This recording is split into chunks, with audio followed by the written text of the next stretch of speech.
Subscribe now and press the bell icon. Never miss an update. CBI जांच के लिए finally Mumbai पहुंच चुकी है। उससे पहले उन्होंने सुशांत सिंह राजपूत की फैमिली से मिलकर उनका बयान दर्ज किया और एविडेंसेस कलेक्ट किए।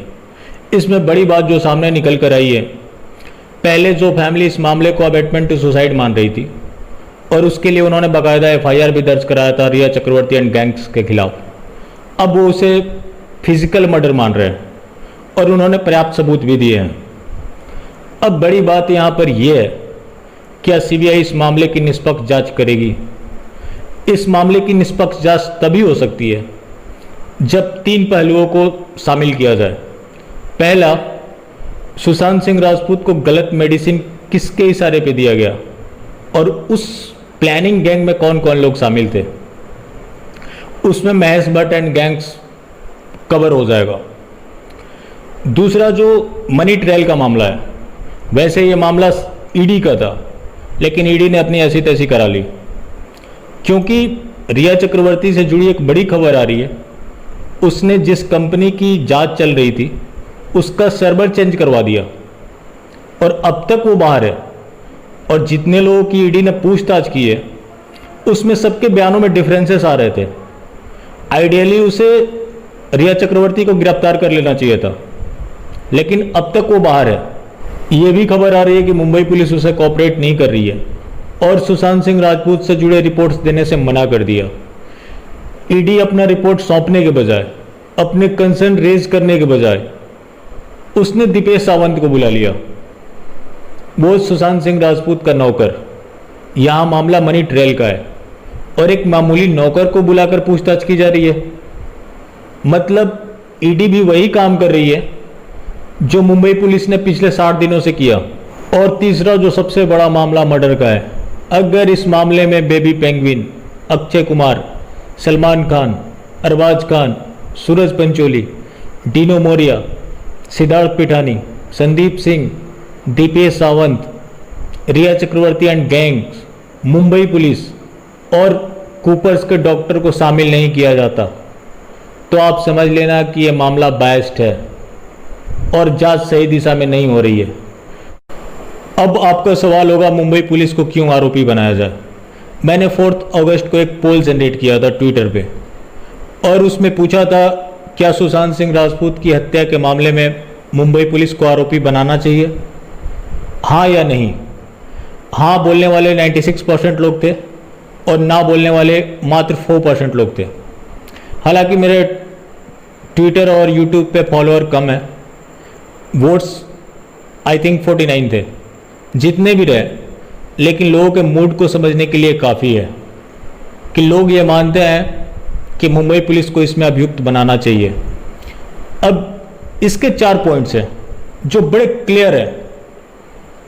पहला, मुंबई पुलिस ने पहुंचते के साथ ही जजमेंट पास कर दिया बिना पोस्टमार्टम रिपोर्ट के।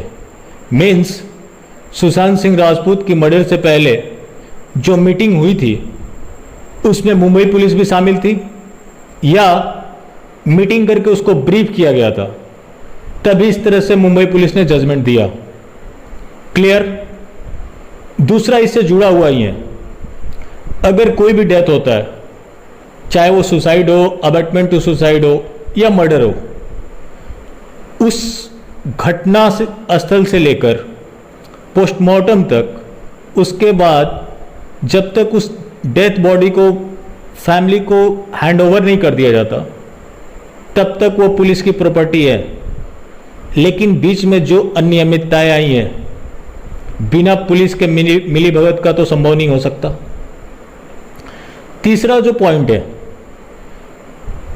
अभिषेक त्रिमुखे, मुंबई का डीसीपी, रिया चक्रवर्ती से क्या बात कर रहे थे? अगर इस मामले को छोड़कर किसी और मामले की बात कर रहे थे तो उन्हें आके प्रेस कॉन्फ्रेंस करना चाहिए और बताना चाहिए कि हाँ, ये रिश्ता क्या कहलाता है। और चौथा जो पॉइंट है, मुंबई पुलिस ने 60 दिनों तक लोगों को गुमराह क्यों किया? इसके अलावा कूपर्स के डॉक्टर्स, जब ये मामला दूसरे डिस्ट्रिक्ट का था, फिर उसका पोस्टमार्टम कूपर हॉस्पिटल में कैसे हुआ?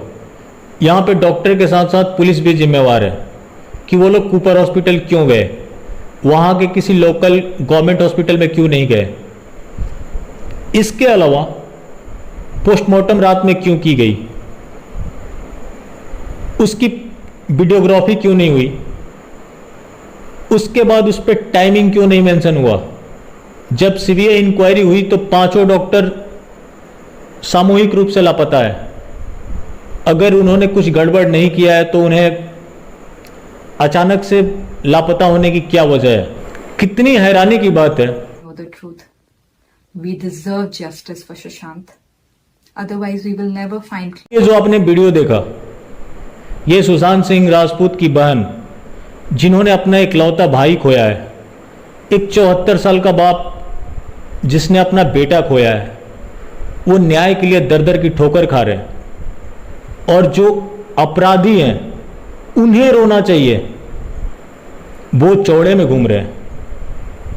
और आज 15 अगस्त भी है, तो ये हमें कहीं सोचने पर मजबूर कर देता है, क्या हम आज़ाद भी हुए थे? वैसे तो नहीं हुए थे, इसके बारे में अलग हम चर्चा कर सकते हैं, ट्रांसफर ऑफ पावर का, लेकिन आज वो हमारा टॉपिक नहीं है। अब जो सवाल है अक्षय कुमार, आपको पता होगा कोरोना को लेकर एक पेटेंट बनाया था सुशांत सिंह राजपूत ने, कोडिंग की थी जिसका पेटेंट उनके नाम था। उस प्रोजेक्ट पे काम कर रहे हैं बेबी पेंगुइन और अक्षय कुमार उसके ब्रांड एम्बेसडर है। तो फिर इनके हाथ लगी कैसे? और इन्होंने परमजीत सिंह से मीटिंग भी की थी। अब तो इनको आगे बताना चाहिए कि किस बात को लेकर मीटिंग की थी। तो इन लोगों की जांच गहनता से होनी चाहिए, तभी सच बाहर आ सकता है। बाकी आप क्या सोचते हैं? आप अपना राय कमेंट कर जरूर दें। बाकी अगर आपको पसंद आई हो तो सब्सक्राइब करें और ज़्यादा से ज़्यादा लोगों तक शेयर करें। फिर मिलेंगे। जय हिंद।